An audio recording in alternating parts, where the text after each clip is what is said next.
Você imagina quando nós começarmos a falar disso que está assustando muita gente, o chamado inteligência artificial, deep learning, né, que é as máquinas aprenderem conosco, mesmo sem nós ensinarmos, e o machine learning, que é nós ensinarmos as máquinas, né? Eu li que a IBM fez uma experiência recentemente de inteligência artificial, que ela colocou uma máquina conversando com a outra, um computador conversando com a outra, e teve um determinado momento que os cientistas se assustaram e tiveram que fazer um shutdown, desligaram o computador na marra, quase que numa marretada, tiraram da energia elétrica, porque os computadores, num determinado momento, começaram a conversar entre si numa língua que os seres humanos não entendiam.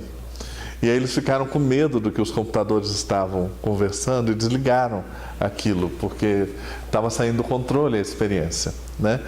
Então, eu sinceramente não creio que é possível que a inteligência artificial seja incorporada hoje na educação, até porque a inteligência artificial, como ela é concebida para ser inteligência artificial, ainda não está plenamente desenvolvida. O que nós temos hoje já melhor desenvolvido é o chamado machine learning, ou seja, os mecanismos de busca, eles aprendem conosco, né? O LinkedIn aprende conosco, o Facebook aprende conosco, o Google aprende conosco, o Yahoo aprende conosco. Cada vez que a gente entra ali, navega, pergunta, eles estão captando dados ao nosso respeito e aprendem conosco. Se você observar, por exemplo, o Google Tradutor e compara o uso do Google Tradutor há 3 anos atrás com hoje, ele desenvolveu-se muitíssimo. Agora, quando você entra no laboratório que cria e que mantém o Google Tradutor, está claro que ele aprende conosco. Cada vez que nós corrigimos uma tradução que a gente pediu para ele, ele aprende conosco e não volta a errar. Então, isso é o chamado machine learning. Então, eu tenho dito nas minhas palestras que os professores terão que aprender a trabalhar de uma forma a ter uma complementaridade com as máquinas.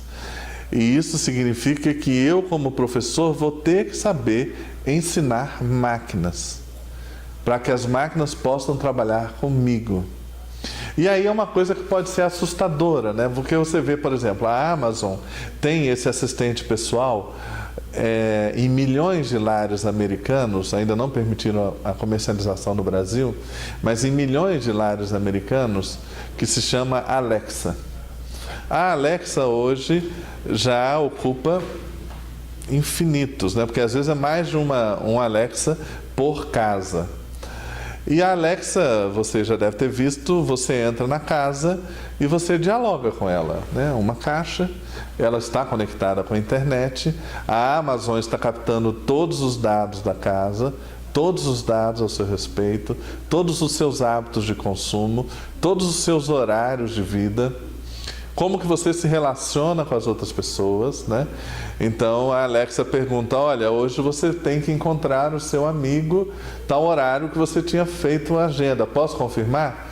Aí você fala, não, hoje eu estou cansado. Ela pergunta para você, mas o que eu devo dizer para o seu amigo? Diga a ele que eu estou ocupado. Então você está ensinando a Alexa a mentir, né? E ela está aprendendo com você quando você mente e quando você não mente.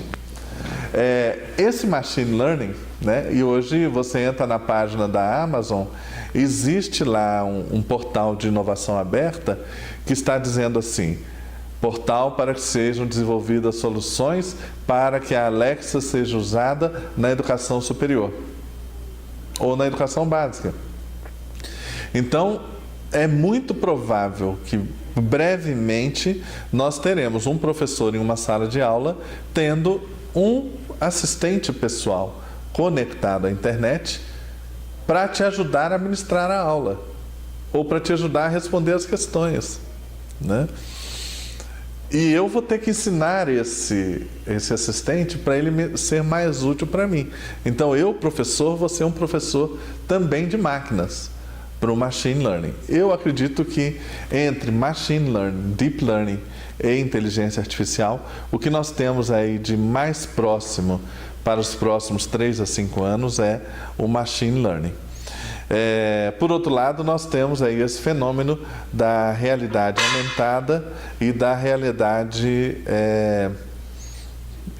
virtual, né? Esse sim, eu estive agora com o CEO de uma grande empresa de telefonia que criou uma unidade exclusivamente para o digital, e eles estão investindo muitos recursos nessa questão da realidade aumentada, porque essas empresas vivem de vender a conexão, né?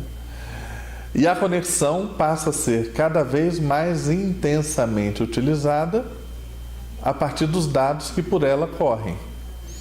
Então eu li algo recentemente dizendo que 15% da conexão do mundo hoje é ocupada pelo Netflix, né?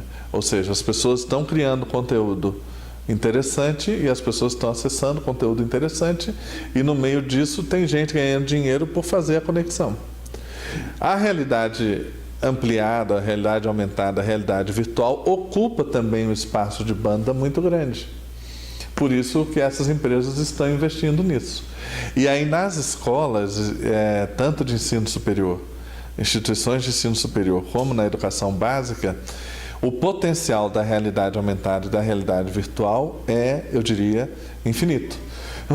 Porque aí sim, esse aluno que tem dificuldade, por exemplo, eu vou explicar para ele o que é uma mitocôndria dentro de uma célula. No meu tempo, eu lia um livro, o professor me explicava, desenhava como funcionava uma mitocôndria, eu entendia aquela troca, e aí eu fazia uma prova com base naquele desenho, né? Hoje não, com a realidade aumentada, o aluno pode colocar um device e vai ver uma mitocôndria, ou a simulação de uma mitocôndria, funcionando na prática, e vai falar, ah, é isso. E ele vai entender. Eu passei por uma experiência recente com a minha filha, menos de 10 anos de idade, e ela chegou para mim e me disse, pai, o que é um dinossauro? Eu me senti muito importante, eu falei, nossa, vou poder explicar para minha filha. Quando eu falei assim, minha filha, um dinossauro ela falou, só um instantinho, deixa eu olhar no YouTube primeiro. Ela foi no YouTube, assistiu um mini documentário sobre o que é o dinossauro e falou para mim, ah, entendi o que é um dinossauro, pai. O máximo que eu podia fazer era acrescentar uma ou outra informação que o vídeo não tinha abordado. Então, o vídeo, é claro, não é realidade aumentada, não é a realidade virtual, mas é um tipo de narrativa que a juventude, a criançada de hoje, os adolescentes, pegam com muito mais facilidade. Basta ver esse fenômeno recente dos chamados YouTuber. Quem imaginou há 5 anos atrás que existiria uma profissão, e que pode ser altamente rentável, chamada YouTuber? E quando você olha dentre os YouTubers, muitos YouTubers estão ganhando dinheiro ensinando coisas. Ensinando matemática, ensinando história, ensinando geografia, ensinando química, ensinando física. São professores e YouTubers que estão ganhando bem e virando estrelas da educação, completamente fora da escola. Então são fenômenos aí que está interessante poder acompanhar.